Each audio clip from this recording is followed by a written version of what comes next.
Shalom saudara pendengar saudara rohani yang dikasihi Tuhan Yesus Kristus. Selamat datang di Renungan Rohani malam hari ini. Selamat malam, saya berdoa agar saudara sehat selalu.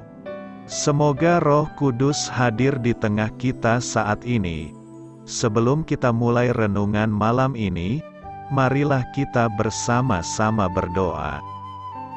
Bapa kami yang di surga, Bapa di dalam nama Tuhan Yesus Kristus, kami sungguh mengucap syukur, ya Tuhan, oleh karena Engkau sangat baik buat kami. Engkau ada bersama kami dan menopang hidup kami di siang hari dan di malam hari. Engkau ada bersama-sama dan menyertai kami. Tuhan, kami memuji dan bersyukur kepadamu pada malam hari ini, kami masih bisa berkumpul di rumah kami yang kecil ini. Tuhan, saat ini kami hendak mendengarkan firman-Mu. Berilah pengetahuan dan bimbinglah hamba-Mu ini agar apa yang Engkau firmankan dapat bekerja sesuai kehendak-Mu. Buat kami jemaat-Mu, bukalah hati dan pikiran kami untuk mendengar dan menerima firman-Mu. Kiranya firman-Mu ini dapat menjadi berkat bagi kami. Berbicaralah Tuhan, kami sudah siap menerima firman-Mu. Di dalam nama Tuhan Yesus Kristus kami berdoa dan mengucap syukur. Amin. Sahabat saudara rohani, pembacaan ayat emas Alkitab renungan kita malam hari ini.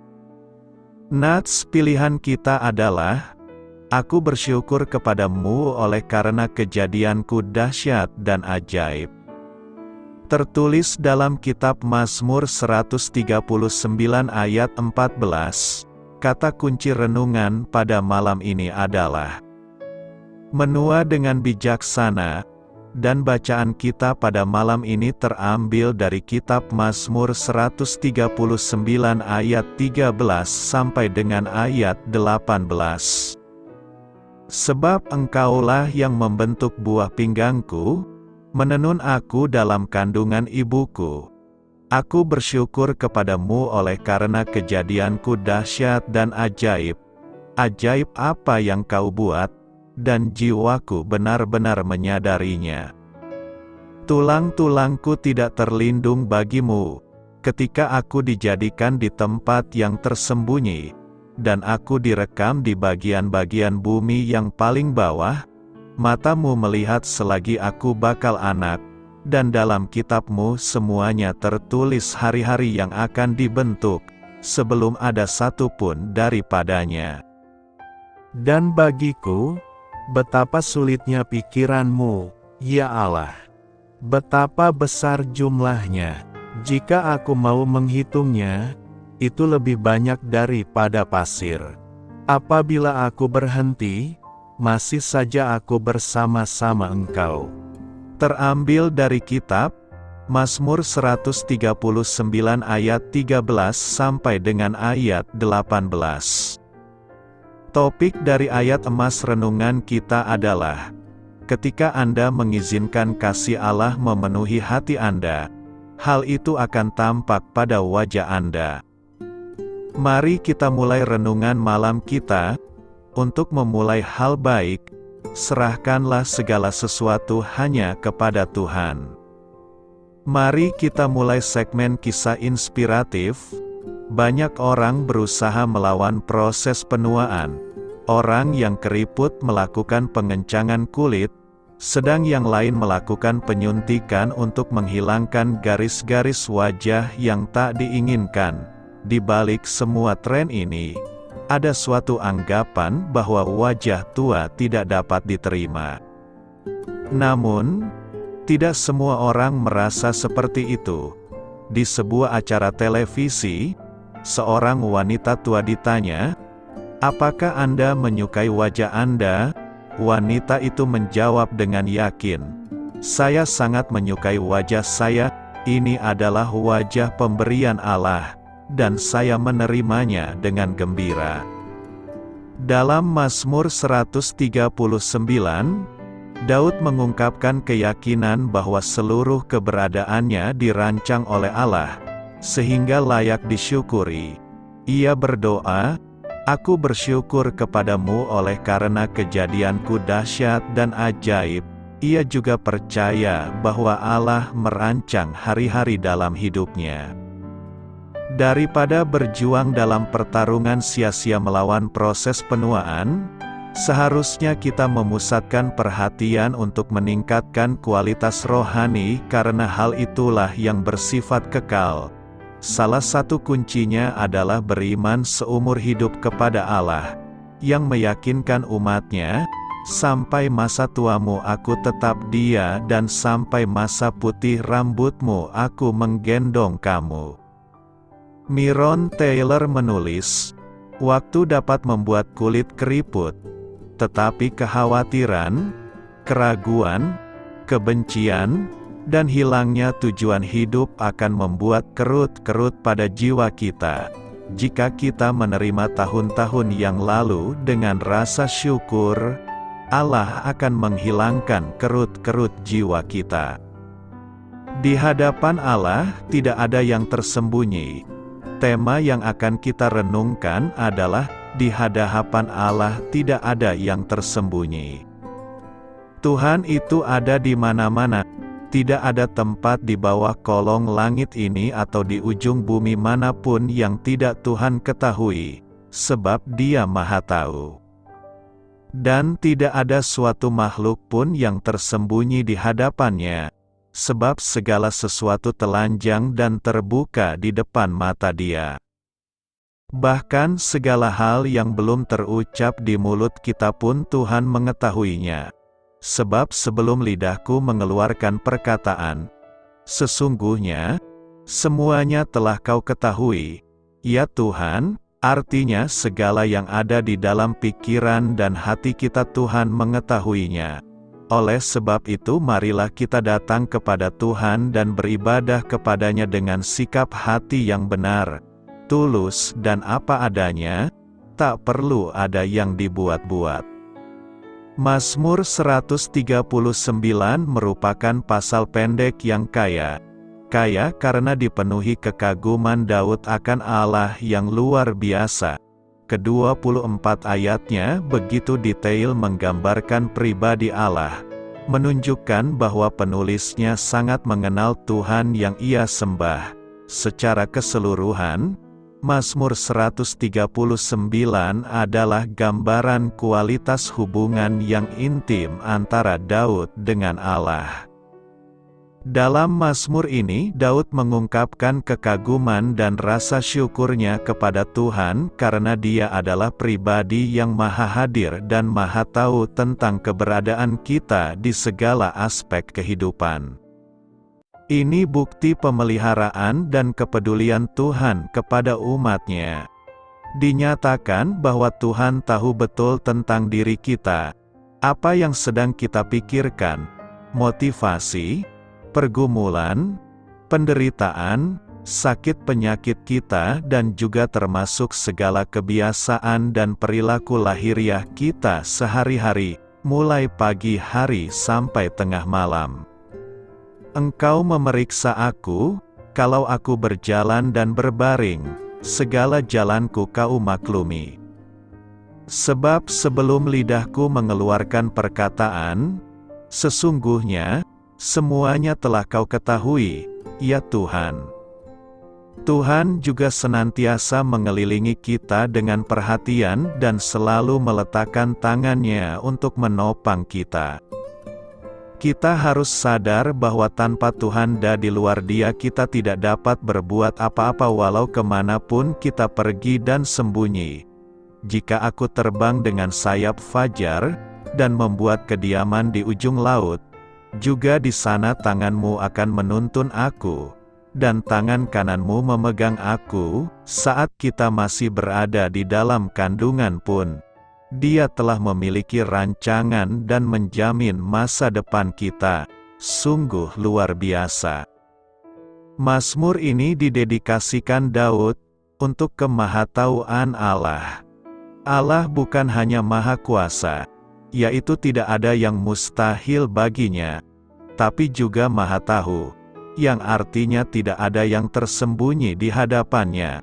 Pengetahuan Tuhan itu lengkap, bukan hanya yang bisa dilihat manusia, tapi bahkan dalamnya hati dan pikiran manusia pun terbuka, tidak ada yang tersembunyi di hadapannya. Daud menggambarkannya dengan kalimat di ayat 5, "Dari belakang dan dari depan Engkau mengurung aku, dan Engkau menaruh tanganmu ke atasku." Dalam kekekalannya, pengetahuan Tuhan itu melewati segala dimensi waktu, yang berarti bagi manusia pengetahuan itu diperoleh dari proses belajar, yang artinya sedikit demi sedikit. Tapi bagi Tuhan, pengetahuan itu dimilikinya sekaligus. Pengetahuan Tuhan bukan hanya dari apa yang sudah terjadi, bahkan apa yang belum terjadi sudah terpampang jelas di pengetahuan Tuhan. Perhatikan ayat 4. "Sebab sebelum lidahku mengeluarkan perkataan, sesungguhnya semuanya telah Kau ketahui, ya Tuhan." Pengetahuan Tuhan melewati segala batasan ruang. Mazmur ini ditutup dengan permohonan kepada Allah yang menyelami hati dan melindungi pemazmur terhadap yang jahat. Yaitu doa yang mengungkapkan kesetiaan hatinya di hadapan Allah. Dia menghendaki supaya jika ia keliru, Allah berkenan menunjukkan hal itu kepadanya.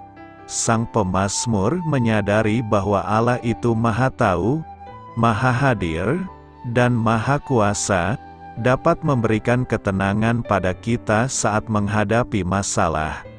Daud tidak sekadar memahami bahwa Allah Maha Tahu, Maha Hadir, Maha Kuasa. Ia menjadikan kebenaran Allah yang dahsyat tersebut sebagai bagian konkret dari pengalaman nyatanya dan juga menjadi dasar bagi doanya.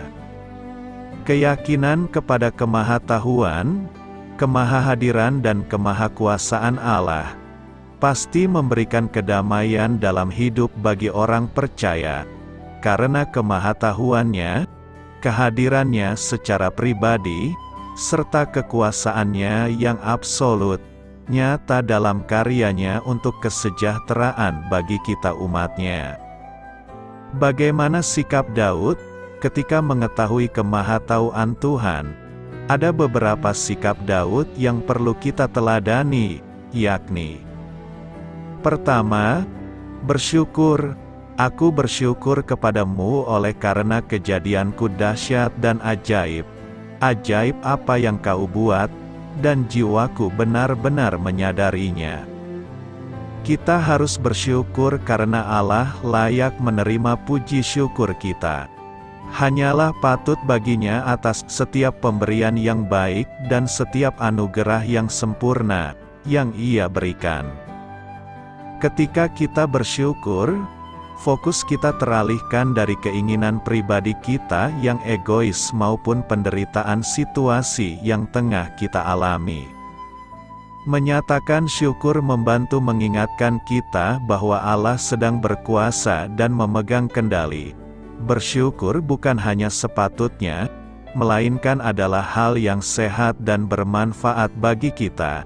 Kita diingatkan akan gambaran global, di mana kita adalah milik Allah, dan kita telah diberkati dengan semua berkat rohani. Benarlah memang kita mempunyai hidup yang berkelimpahan, dan bersyukur adalah respon yang sepantasnya. Kedua, mengakui kemahatahuan Tuhan. Maha Tahu didefinisikan sebagai kondisi memiliki pengetahuan penuh, sifat mengetahui segala hal.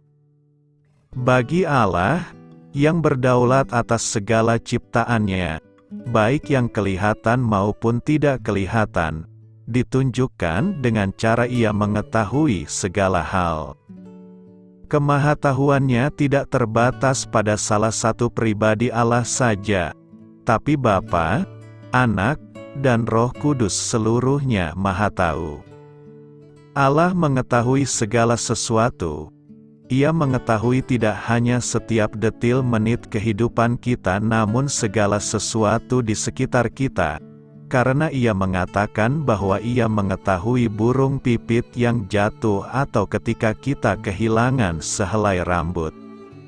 Allah tidak hanya mengetahui segala hal di akhir sejarah, namun Ia juga mengetahui setiap pemikiran kita, bahkan sebelum kita mengungkapkannya. Ia mengetahui isi hati kita dari kejauhan. Ia bahkan melihat kita sejak dari kandungan. Salomo mengungkapkan kebenaran ini dengan sempurna dengan mengatakan, "Karena engkau mengenal hatinya sebab engkau sajalah yang mengenal hati semua anak manusia." Ketiga, mengambil posisi berada di pihak Tuhan. Ketika tabiat manusia ingin membenci semua musuhnya, maka Tuhan bukan membenci para musuhnya, melainkan Tuhan memberikan pengampunan bagi orang yang membencinya. Sikap inilah yang harus diteladani manusia. Manusia harus mengambil posisi mengampuni semua musuhnya sama seperti Tuhan mengampuni dosa kita. Keempat, hidup dalam keterbukaan di hadapan Tuhan. Kadang ada orang yang masih menikmati dosanya. Mereka tidak berani terbuka karena mereka masih mau menikmati dosanya, berat untuk melepaskannya. Kadang kita juga tidak mau terbuka karena orang akan tahu siapa kita, kelemahan kita, bahkan kadang di gereja pun saat kita terbuka, orang bisa menghakimi kita, meledek atau menjauhi kita saat mereka tahu dosa-dosa kita. Kelemahan dan kejatuhan yang terjadi pada seseorang pun bisa terjadi pada kita. Karena itu penting bagi kita supaya kita bisa membuat sebuah suasana aman di mana kita bisa mengaku dosa kita dan share supaya bisa saling mendoakan dan membantu bertumbuh. Kita semua ada di dunia pergumulan yang sama. Tidak ada yang kebal dari dosa dan godaan. Kalau kasih Tuhan tidak menjaga, maka habislah kita semua. Kita sering membandingkan diri kita dengan orang lain, bahwa kita lebih baik dari dia. Tapi bandingkanlah diri kita dengan Tuhan dan firman-Nya. Kita perlu Roh Kudus untuk melihat dalam hati dan diri kita, supaya kita tahu kegelapan-kegelapan kita, yang kadang kita tutupi atau sadari. Langkah pertama untuk memperoleh kesembuhan adalah keterbukaan kita, mengakui segala dosa kita. Dosa apakah yang kita lakukan di masa lalu atau masa kini yang belum kita akui di hadapan Tuhan? Atau mungkin ada masalah yang kita tidak selesaikan dengan orang lain? Selama kita tidak mau mengakui masalah dan dosa kita kepada Tuhan, kita akan selamanya hidup dalam kegelapan. Langkah pertama adalah mengakui di hadapan Tuhan dengan sungguh-sungguh dan membiarkan kasih-Nya memulihkan kita, memberi kekuatan pada kita, supaya kita kembali kepada terang. Renungkan, apa yang perlu kita renungkan? Pertama, kita harus mampu mengakui kedaulatan Tuhan. Kedua, mengambil posisi berada di pihak Tuhan. Ketiga, hidup dalam keterbukaan di hadapan Tuhan. Karena itu, marilah memiliki hati yang terbuka di hadapan Allah sebab bagi Dia tidak ada yang tersembunyi. Tuhan mengetahui keberadaan kita. Mazmur 139 ayat 2 berkata, "Engkau mengetahui, kalau aku duduk atau berdiri, Engkau mengerti pikiranku dari jauh." Tak satu detik pun dari seluruh kehidupan kita yang tidak Tuhan ketahui. Seluruh tingkah laku kita baik yang sudah kita perbuat maupun yang sedang kita pikirkan Tuhan tahu. Itu berarti Tuhan yang kita sembah adalah Tuhan yang selalu hadir di mana-mana, sehingga kita tidak dapat lari dari hadapan-Nya. Oleh sebab itu, kita harus percaya bahwa penyertaan Tuhan itu sempurna atas kita. Saat hidup kita mengalami persoalan, ingatlah bahwa Yesus mengetahui semuanya dan Ia selalu ada bagi kita. Dia adalah Immanuel yang selalu beserta dengan kita di dalam situasi apapun dan tidak pernah membiarkan kita berjalan sendirian. Saat kita mengalami masalah, Tuhan selalu memberikan kekuatan sehingga kita tetap dapat bertahan dalam setiap masalah. Tuhan bahkan memberikan penghiburan juga bagi kita. Percayalah bahwa setiap persoalan yang terjadi tidak melebihi kekuatan kita. Tuhan pasti memberikan jalan yang terbaik bagi kita. Jangan pernah tawar hati, Yesus selalu siap memberikan pertolongannya bagi kita. Tuhan selalu ada saat kita mengalami kegagalan, dan Dia tidak akan membiarkan kita mengalami keterpurukan, namun akan mengangkat hidup kita. Yang berikutnya, saat kita mengalami keberhasilan, percayalah bahwa itu bukan karena usaha kita semata, namun karena anugerah Tuhan sehingga kita mampu memperoleh semua itu. Ingatlah bahwa semuanya bukan karena kekuatan kita, sebab kemampuan kita terbatas. Oleh sebab itu tetap andalkan Tuhan, dan bersyukurlah senantiasa. Begitu pula di saat kita merasa sedih, Tuhan juga selalu ada memberikan penghiburan, sehingga kita dapat merasakan sukacita dan kedamaian. Jadi jangan pernah merasa sendirian dan larut dalam kesedihan, sebab Yesus selalu bersama kita. Begitu juga saat kita berbuat dosa, Tuhan mengetahui semuanya. Ia mengetahui apa yang kita pikirkan sebab tidak ada yang tersembunyi bagi Tuhan. Walaupun kita melakukan dosa di tempat tersembunyi, namun Tuhan melihatnya. Kita dapat membohongi manusia, namun kita tidak dapat membohongi Tuhan, sebab Ia adalah Tuhan yang Maha Tahu. Oleh sebab itu, kita harus dapat menjaga apa yang kita perbuat, supaya kita berkenan di hadapan-Nya. Karena Tuhan selalu ada bagi kita, kita tidak perlu khawatir. Percayalah bahwa pengharapan kita tidak akan sia-sia dan pasti akan ada kemenangan. Dalam hidup ini, kita harus dapat menikmati setiap musim yang ada dalam hidup kita. Dalam musim apapun yang kita alami, Tuhan selalu memiliki rencana. Segalanya akan dinyatakan indah pada waktunya. Dalam situasi apapun, tetaplah jalani semua bersama dengan Tuhan, maka kita pasti akan menemukan jalan keluar dan mendapatkan hidup yang penuh dengan kemenangan. Karena itu, pergunakanlah seluruh kehidupan kita dengan sebaik-baiknya di hadapan Tuhan, karena Ia tahu apa yang kita lakukan. Apa artinya bahwa kita diciptakan secara dahsyat dan ajaib? Mari kita jawab. Mazmur 139 ayat 4 mengatakan, Aku bersyukur kepadamu oleh karena kejadianku dahsyat dan ajaib. Ajaib apa yang kau buat, dan jiwaku benar-benar menyadarinya. Konteks dari Mazmur 139 ayat 14 itu menyorot sifat luar biasa dari tubuh jasmani kita. Tubuh manusia itu organisme yang paling kompleks dan unik di dunia. Kompleksitas dan keunikan itu berbicara banyak mengenai otak dari penciptanya. Setiap aspek dari tubuh manusia, sampai ke bagian sel mikroskopis yang paling kecil, mengungkapkan bahwa semuanya diciptakan secara dahsyat dan ajaib. Para insinyur mengerti bagaimana mendesain balok yang kuat namun ringan dengan menempatkan materi yang kuat di bagian pinggir luar dari penampang dan memenuhi bagian dalam dengan materi yang lebih ringan dan lemah. Hal ini dilakukan karena tekanan paling besar terjadi pada bagian permukaan dari struktur ketika menghadapi tekukan yang intens atau tekanan di badannya.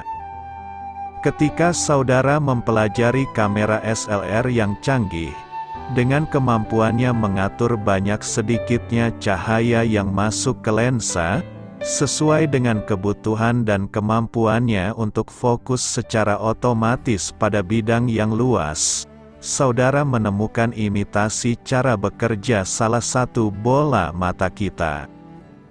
Karena kita memiliki dua bola mata, kita juga memiliki persepsi kedalaman, memberi seorang atlet kemampuan melempar bola kepada penerimanya dengan tepat, atau memampukan kita mengukur jauh dekatnya mobil. Otak manusia itu juga organ yang luar biasa, dibuat dengan dahsyat dan ajaib.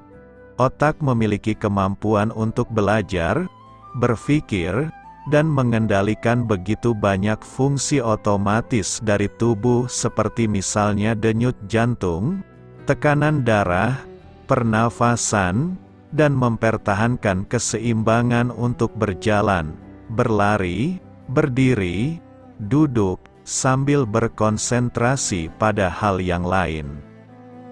Komputer mampu mengalahkan otak manusia dalam hal kemampuan melakukan kalkulasi, namun termasuk primitif dalam kinerja kebanyakan hal yang berhubungan dengan pikiran. Otak juga memiliki kemampuan yang luar biasa untuk menyesuaikan diri. Ketika seseorang memakai kacamata yang membuat dunia sepertinya jungkir balik, otak dengan cepat menafsirkan ulang informasi yang diberikan untuk bisa melihat dunia sebagai sisi yang benar yang di atas. Ketika mata seseorang ditutup dalam kurun waktu yang lama, pusat penglihatan di otak mulai digunakan untuk fungsi lainnya. Ketika seseorang pindah ke rumah yang terletak dekat rel kereta api, tidak lama kemudian suara kereta api akan disaring keluar oleh otak, dan mereka tidak lagi sadar akan suara itu. Saat bicara mengenai miniaturisasi, tubuh manusia juga diciptakan dengan dahsyat dan ajaib. Misalnya, informasi yang dibutuhkan untuk mereplikasi seluruh tubuh manusia, dengan segala detailnya, disimpan dalam untaian ganda DNA yang terdapat pada inti dari setiap miliaran sel dalam tubuh manusia. Sistem informasi dan kontrol yang diwakili oleh sistem saraf begitu padatnya dibandingkan dengan kawat dan kabel optik yang diciptakan oleh manusia. Setiap sel, dulunya disebut sebagai sel sederhana, karena ukuran yang begitu kecil, adalah pabrik mungil yang belum dapat dipahami secara penuh oleh manusia. Dengan bertambah tajamnya mikroskop, yang mampu memperbesar bidang yang semakin kecil, pandangan yang tidak terbatas mengenai sel manusia mulai diperhatikan. Coba pertimbangkan sel tunggal yang sudah dibuahi. Dari satu sel itu, dalam kandungan ibu, bertumbuhlah beraneka jaringan, organ, dan sistem, yang semuanya bekerja sama pada waktu yang tepat, luar biasa. Contohnya, lubang di sekat antara dua bilik jantung dari bayi yang baru lahir akan tertutup pada waktu yang tepat untuk memungkinkan oksigenasi darah dari paru-paru. Lebih lanjut lagi, sistem kekebalan tubuh mampu mengusir begitu banyak musuh dan memulihkan diri. Mulai dari perbaikan yang paling sepele sampai pada perbaikan yang rumit, memulihkan kembali tulang dan sembuh dari kecelakaan-kecelakaan besar. Ya, ada banyak penyakit yang akan mengalahkan tubuh kita seiring dengan makin menuanya kita karena kejatuhan manusia dalam dosa dan akibat kutukan. Namun, kita tidak bisa membayangkan berapa kali sistem kekebalan tubuh telah menyelamatkan kita dari kematian, yang kalau tidak dibantu oleh sistem ini, akan terjadi jauh-jauh lebih awal. Fungsi tubuh manusia juga luar biasa. Kontras antara kemampuan mengangkat barang-barang besar dan berat, dan juga dapat secara hati-hati memainkan objek yang halus tanpa memecahkannya juga menjadi fakta luar biasa. Kita dapat menggunakan busur menembakkan anak panah secara berulang-ulang mengenai sasaran yang jauh. Juga bisa cepat mengetik di keyboard komputer tanpa memikirkan tombol-tombolnya, termasuk juga bisa merangkak, berjalan, berlari, berputar, memanjat, berenang, jumpalitan dan jungkir balik, dan melakukan tugas-tugas sederhana, seperti melepaskan bola lampu, menyikat gigi, dan mengikat tali sepatu. Semuanya bisa dilakukan tanpa berpikir. Memang ini adalah hal-hal sederhana, tapi manusia harus mendesain dan memprogram robot yang begitu canggih untuk melakukan tugas dan gerak yang begitu banyak macam ini. Fungsi dari saluran pencernaan, hati dan organ-organ utama lainnya. Daya tahan jantung, pembentukan dan fungsi saraf dan pembuluh darah. Fungsi sistem limpa, pembersihan darah melalui ginjal. Kemampuan sistem reproduktif untuk menciptakan sel yang mampu berpasangan dengan sel lain dari jenis kelamin yang berbeda dan menghasilkan sel dengan jumlah kromosom yang 2 kali lebih banyak. Kompleksitas telinga bagian dalam dan tengah, indera pengecap dan penciuman, dan begitu banyak hal lainnya yang kita hanya mampu pahami sebagian kecil saja. Masing-masing itu merupakan keajaiban dan melampaui kemampuan manusia untuk memahaminya secara penuh. Sungguhlah, kita diciptakan dengan dahsyat dan ajaib. Betapa kita bersyukur bisa mengenal Allah yang telah menciptakan kita melalui anaknya, Yesus Kristus. Bukan hanya mengagumi pengetahuannya, namun juga kasih-Nya. Bersyukur kepada Tuhan karena kasih setia-Nya. Mazmur 107 ayat 3 dan 8 berkata, yang dikumpulkannya dari negeri-negeri, dari timur dan dari barat, dari utara dan dari selatan. Biarlah mereka bersyukur kepada Tuhan karena kasih setia-Nya, karena perbuatan-perbuatannya yang ajaib terhadap anak-anak manusia. Pemazmur mengajak umat tebusan untuk bersama-sama bersyukur kepada Tuhan, karena Allah telah menebus umat-Nya dari kematian. Mazmur 107 ini adalah sebuah nyanyian yang berupaya mengoreksi pemikiran orang yang enggan bersyukur. Sang pemazmur sampai 4 kali menegur hati orang-orang yang telah dingin dan enggan berterima kasih. Biarlah mereka bersyukur kepada Tuhan karena kasih setia-Nya, karena perbuatan-perbuatannya yang ajaib terhadap anak-anak manusia. Bahkan dalam masa-masa tersulit sekalipun, kita punya banyak alasan untuk bersyukur. Kiranya kita belajar bersyukur kepada Allah atas kebaikan-Nya bagi kita. Mazmur ini merupakan nyanyian syukur umat Israel yang mengalami kasih setia Allah, yang diterima melalui karya penebusan Allah dalam hidup mereka. Penebusan Allah dialami umat tidak hanya dari kungkungan problem kehidupan sosial jasmani umat, namun juga kungkungan problem kehidupan rohani umat. Misalnya, terkait dengan problem kehidupan sosial jasmani, lazim pada masa itu, ketika umat jatuh miskin dan harus menjual sebagian tanahnya, pertolongan Allah dirasakan melalui kerabatnya yang mau menebus tanah yang dijual tersebut dan diberikan kembali kepadanya. Kebaikan hati kerabatnya ini disyukuri sebagai wujud kasih setia Allah yang menolong mereka.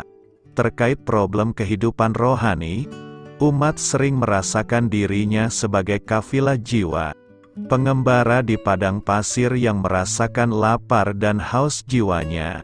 Namun pada akhirnya jiwa yang haus dan lapar ini dipuaskan oleh Allah, yang berkenan menunjukkan jalan yang lurus dan benar hingga sampai tujuan. Melalui Mazmur ini, kesetiaan Allah dihayati, dirasakan, dan dialami oleh umat. Umat menyadari, kasih setia Allah bersifat permanen, bukan temporer. Kasih setianya tetap, bukan sementara. Kasih-Nya begitu dalam dan bertahan lama, bukan dangkal dan cepat berlalu. Kasih setia Allah semacam inilah yang pada akhirnya menjadi sumber kehidupan umat untuk mengembangkan kesetiaan mereka dalam beragam kehidupan yang dialami. Ketika Allah merelasikan, mengkoneksikan dirinya dalam sebuah kesetiaan yang permanen dengan umatnya, umat semestinya tidak membalasnya dengan kesetiaan yang temporer. Kesetiaan kita pada Allah janganlah menjadi kesetiaan jangka pendek, melainkan tetap mewujud dalam kesetiaan jangka panjang. Bersyukur berasal dari kata dasar syukur. Syukur, dalam Kamus Besar Bahasa Indonesia, diartikan rasa terima kasih kepada Allah. Sedangkan mensyukuri berarti mengucapkan terima kasih kepada Allah. Bersyukur artinya berterima kasih atau mengucapkan syukur. Pengalaman sehari-hari menunjukkan adanya orang-orang tertentu yang kurang mensyukuri berkat-berkat yang diterimanya. Di antara mereka, orang-orang yang kurang bersyukur itu, ada yang hanyut dalam kekecewaan yang sangat dalam. Mereka ada yang patah semangat, ngelokro, hilang pengharapan dan kemudian sakit. Mereka kian khawatir, gelisah dan takut menjalani kehidupan yang dirasakan penuh masalah dan menghimpit dirinya. Mengapa seseorang kurang mensyukuri berkat-berkat yang sudah diterimanya? Secara kedagingan dan keduniawian, seseorang kurang bersyukur karena 1. Kurang membiasakan diri untuk bersyukur atau berterima kasih. 2. Kurang memahami kasih setianya. 3. Kurang memahami kedahsyatan dan keajaiban perbuatannya. 4. Serakah. 5. Tertekan dan gelisah. 6. Tidak menuruti kata hati. Dan 7. Hanyut dalam keinginan duniawinya. Sementara itu, banyak orang percaya, termasuk kita, yang selalu bersyukur. Apapun berkat yang diterimanya, mereka senantiasa mengucapkan syukur kepada Allah dengan segenap hati dan jiwa. Ada beberapa alasan bagi kita untuk mengucapkan syukur atas berkat-berkat Tuhan, yakni: pertama, karena kita menyadari bahwa Tuhan itu baik dan kasih setianya selama-lamanya. Alkitab mengatakan dalam 1 Tawari 16 ayat 34, "Bersyukurlah kepada Tuhan, sebab Ia baik, bahwasanya untuk selama-lamanya kasih setianya." Kedua, karena kita memahami kasih setia dan perbuatan Tuhan yang ajaib bagi kita. Demikianlah firman Tuhan yang ditulis oleh pemazmur dalam kitab Mazmur 107 ayat 8 berkata, "Biarlah mereka bersyukur kepada Tuhan karena kasih setianya, karena perbuatan-perbuatannya yang ajaib terhadap anak-anak manusia." Ketiga, karena kita menyadari bahwa Tuhan bertindak karena baik namanya. Firman Tuhan mengatakan dalam kitab Mazmur 52 ayat 9 berkata, "Aku hendak bersyukur kepadamu selama-lamanya, sebab Engkaulah yang bertindak, karena nama-Mu baik, aku hendak memasyurkannya di depan orang-orang yang Kau kasihi." Keempat, Karena kejadian yang dialami dahsyat dan ajaib, Alkitab mengatakan dalam kitab Mazmur 139 ayat 14 berkata, "Aku bersyukur kepadamu oleh karena kejadianku dahsyat dan ajaib. Ajaib apa yang kau buat, dan jiwaku benar-benar menyadarinya. Karena itu, teruslah bersyukur kepada Tuhan atas segala kebaikan-Nya yang telah kita rasakan dan nikmati." Beritakanlah Injil kepada segala makhluk, hormatilah semua orang. Selamat beristirahat malam dalam kasih setia Tuhan. Doa saya menyertai saudara sekalian, mari bertumbuh dalam iman bersama saudara rohani. Saya memberkati Anda agar sewaktu Anda mencarinya dari Dia, Bapa Surgawi Anda akan memberikan bagi Anda roti harian Anda. Dalam nama Yesus Kristus, Tuhan yang berkuasa atas alam semesta dan menuntun kita kepada iman yang menyelamatkan, Tuhan Yesus menyertai senantiasa. Terima kasih sudah berkenan mendengarkan renungan malam saudara rohani. Tuhan memberkati. Amin.